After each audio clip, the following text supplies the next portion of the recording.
Hi all, nail cone செய்கிறதுக்கான Cello sheet எப்படி cut பண்ணுறதுன்னு பார்க்கலாம். இப்போ நம்ம வாங்கின செல்லோ ஷீட்டை எடுத்துகிட்டு அதை 3ஆக ஃபோல்டு பண்ணிக்கணும். ஆல்ரெடி ஃபோல்டு இருக்குது, சரி அதே மாதிரியே அதே ஃபோல்டிங்லேயே வச்சு நான் கட் பண்ணிக்கிறேன். ஃபஸ்ட்டு 3 ஃபோல்டாக பண்ணிவிட்டு அதை ஃபஸ்ட்டு ஃபோல்டிங் அப்படியே ஒன்றா கட் பண்ணிவிட்டு வரணும்.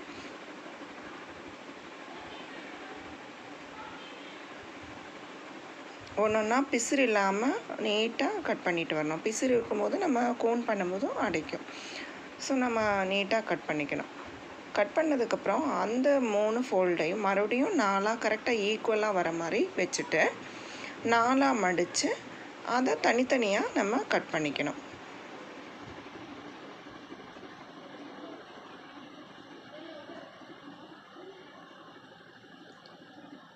அப்படி தனித்தனியாக கட் பண்ணதுக்கப்புறம் அதை நீட்டாக நம்ம கோன் பண்ணிக்க வேண்டியதுதான்.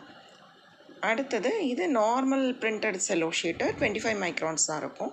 இந்த செல்லோ ஷீட் வந்து கொஞ்சம் பெருசாக வரும், கொஞ்சம் நீளம், கொஞ்சம் லென்த்து வந்து கொஞ்சம் ஜாஸ்தி இருக்கும் அதை விடவே. அதாவது அந்த ஃப்ரோசன் ஷீட்டு, மெட்டாலிக் இதெல்லாம் வந்து கொஞ்சம் உங்களுக்கு லென்த்து கொஞ்சம் கம்மியாக இருக்கும். இந்த செல்லோ ஷீட்டு கொஞ்சம் லென்த்து கொஞ்சம் ஜாஸ்தியாகவே இருக்கும். இப்போ இந்த செல்லோ ஷீட்டையும் நம்ம அதே மாதிரி 3ஆக ஃபோல்டு பண்ணிவிட்டு தனித்தனியாக கட் பண்ணிக்கணும். தனித்தனியாக கட் பண்ணதுக்கப்புறம் அதை மறுபடியும் 4ஆக மடக்கி 4 தனித்தனியாக அதே மாதிரி 4ஆக மடக்கி தனித்தனியாக கட் பண்ணிக்கணும். இப்போ பாருங்கள், அந்த மெட்டாலிக் ஷீட்டும் இந்த ஷீட்டும் வந்து டிஃப்ரென்ஸ் இருக்குது. இது கொஞ்சம் லென்த்தாக